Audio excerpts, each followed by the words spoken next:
नमस्कार, भारत के पहले digital mobile news channel metro TV में आपका स्वागत है। मैं हूं अनामिका और अब नजर डालेंगे खबर जल्दी पर। मणिपुर में सेना द्वारा फर्जी एनकाउंटर के आरोप वाली याचिका पर सुप्रीम कोर्ट ने फैसला दिया है। कोर्ट का यह फैसला सेना के लिए बुरी खबर है। कोर्ट ने कहा कि अगर AFSPA लगा है और इलाका भी डिस्टर्ब एरिया के तहत क्लासिफाइड भी है तो भी सेना या पुलिस ज्यादा फोर्स का इस्तेमाल नहीं कर सकते। सुप्रीम कोर्ट ने कहा कि क्रिमिनल कोर्ट को इनकाउंटर मामलों के ट्रायल का अधिकार है। सुप्रीम कोर्ट ने कहा कि मणिपुर के 1528 एनकाउंटरों की जांच होनी चाहिए। सुप्रीम कोर्ट में दाखिल याचिका में एनकाउंटर मामलों की जांच CBI या SIT से कराने की मांग की गई थी। सेना पर 2000 से 2012 के बीच करीब 1500 लोगों को फर्जी एनकाउंटर करने का आरोप है। केंद्र से अधिकारों की लड़ाई लड़ रही दिल्ली सरकार को सुप्रीम कोर्ट से बड़ा झटका लगा है। सुप्रीम कोर्ट ने केंद्र के खिलाफ दिल्ली सरकार की अर्जी पर सुनवाई करने से मना कर दिया है। साथ ही ये भी कहा है कि मामले में हाई कोर्ट के फैसले का इंतजार किया जाए। मोदी सरकार ने सुप्रीम कोर्ट से UPA सरकार की वह याचिका वापस लेने का फैसला किया है जो अलीगढ़ मुस्लिम यूनिवर्सिटी को अल्पसंख्यक संस्थान नहीं बताने वाले फैसले को चुनौती देती है। सरकार ने कल सुप्रीम कोर्ट में कहा है कि वह इलाहाबाद हाई कोर्ट के फैसले को चुनौती देने वाली पिछली सरकार की अपील को वापस लेगी। महाराष्ट्र के मुख्यमंत्री देवेंद्र फडणवीस ने 10 नए मंत्रियों को शामिल करते हुए आज अपनी कैबिनेट का विस्तार किया। आज जिन 11 मंत्रियों को शपथ दिलाई गई, इनमें 6 कैबिनेट और 5 राज्य मंत्री शामिल हैं। कैबिनेट मंत्रियों में 5 बीजेपी के और एक सहयोगी दल RSP के कोटे से है। 5 राज्य मंत्रियों में 2 बीजेपी और शिवसेना से और एक स्वाभिमानी सेठकारी से है। बहुजन समाज पार्टी में एक के बाद एक नेता मायावती पर टिकट की बिक्री का आरोप लगाकर पार्टी छोड़ रहे हैं। स्वामी प्रसाद मौर्य और RK चौधरी के बाद भदोही के बसपा नेता रविंद्रनाथ त्रिपाठी ने भी पार्टी छोड़ दी है। सूत्रों के मुताबिक 2017 के विधानसभा चुनाव में टिकट कटने के कारण त्रिपाठी ने पार्टी छोड़ दी है। दिल्ली में आप विधायक प्रकाश जारवाल पर एक महिला ने बदसलूकी करने का आरोप लगाया है। महिला के मुताबिक जारवाल ने उन्हें धक्का मारते हुए उनके साथ दुर्व्यवहार किया। उधर विधायक प्रकाश जारवाल ने सफाई देते हुए कहा कि राजनीतिक साजिश के तहत बीजेपी की चाल है। दिल्ली के मुख्यमंत्री अरविंद केजरीवाल के पूर्व प्रधान सचिव राजेंद्र कुमार के मामले में CBI ने कई अहम दावे किए हैं। CBI ने रिमांड मांगने के लिए कई अहम सबूतों की बात अदालत के सामने कही और उस आधार पर 10 दिनों की रिमांड मांगी, लेकिन अदालत ने महज 5 दिनों की ही रिमांड मंजूर की।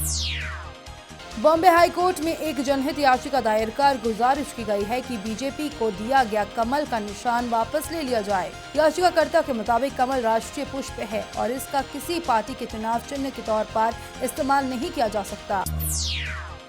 7वें वेतन आयोग की सिफारिशों के विरोध में केंद्र कर्मचारी संगठनों की 11 जुलाई से होने वाली हड़ताल 4 महीने के लिए टल गई है। वेतन आयोग की सिफारिशों में बदलाव को लेकर सरकारी कर्मचारियों की मांग पर सरकार की एक उच्च स्तरीय कमेटी विचार करेगी।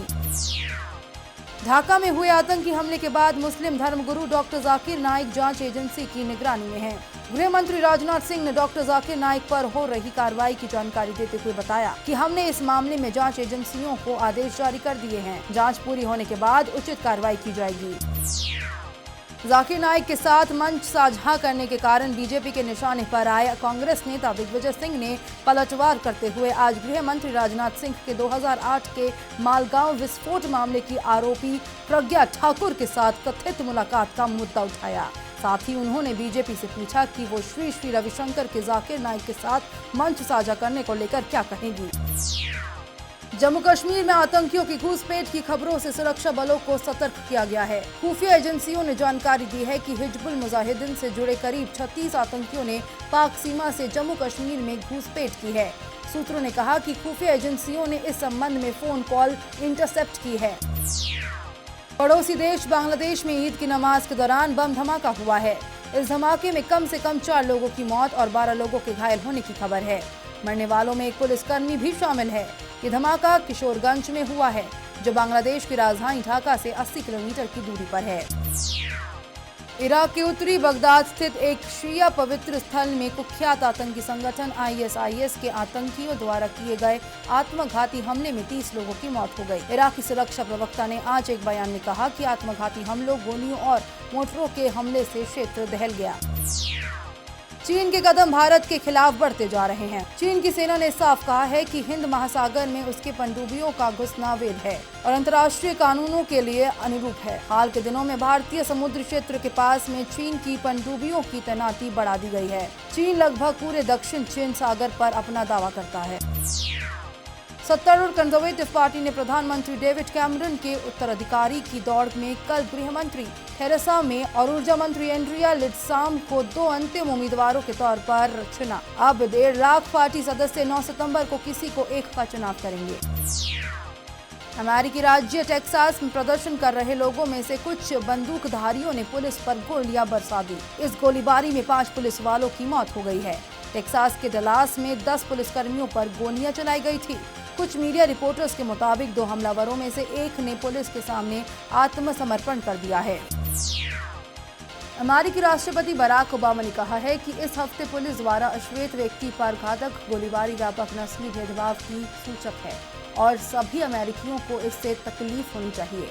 ओबामा ने कहा कि ये मुद्दा केवल अश्वेत लोगों से जुड़ी नहीं है, बल्कि हिस्पानवी लोगों के साथ भी ऐसा ही होता है। पिथौरागढ़ और चमोली जिले में प्राकृतिक आपदा का असर सीधे तौर पर कुमाऊं के पर्यटन कारोबार पर पड़ा है।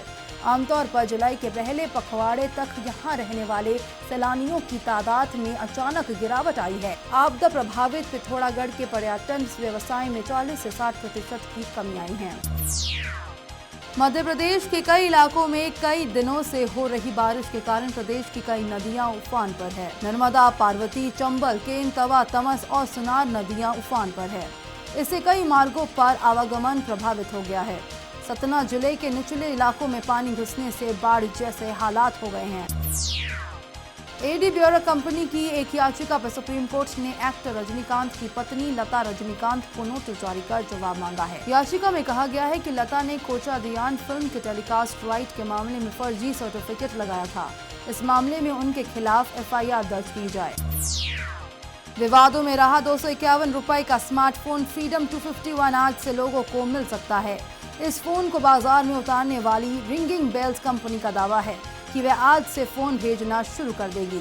ये फोन फरवरी में लॉन्च किया गया था। लॉन्चिंग के साथ ही फोन के लिए ऑनलाइन रजिस्ट्रेशन भी शुरू किया गया था। सलमान खान की फिल्म सुल्तान भले ही ओपनिंग डे की कमाई के मामले में भारत में पीछे रह गई हो, लेकिन पाकिस्तान और UAE में इसने धमाल मचा दिया है। इस रिलीज के दिन ही ओवरसीज में करीब 21 करोड़ की कमाई की है। सुल्तान के 1-2 दिन के अंदर ही 100 करोड़ क्लब में शामिल होने की संभावना जताई जा रही है। फ्रांस यूरो 2016 के फाइनल में पहुंच गया है। दूसरे सेमीफाइनल में वर्ल्ड चैंपियन जर्मनी को 2-0 से हराकर फ्रांस पुर्तगाल के बाद फाइनल में पहुंचने वाली दूसरी टीम बनी। फ्रांस के लिए दोनों गोल एंटोना ग्रिजमैन ने किए। फ्रांस अब फाइनल में 10 जुलाई को पुर्तगाल से भिड़ेगा। खबरों के सफर में फिलहाल इतना ही। देश दुनिया की पल पल की खबरों को हम आप तक पहुंचाएंगे एक नए अंदाज में आपके मोबाइल फोन के माध्यम से। तो आप जुड़े रहिए मेट्रो टीवी से। नमस्कार।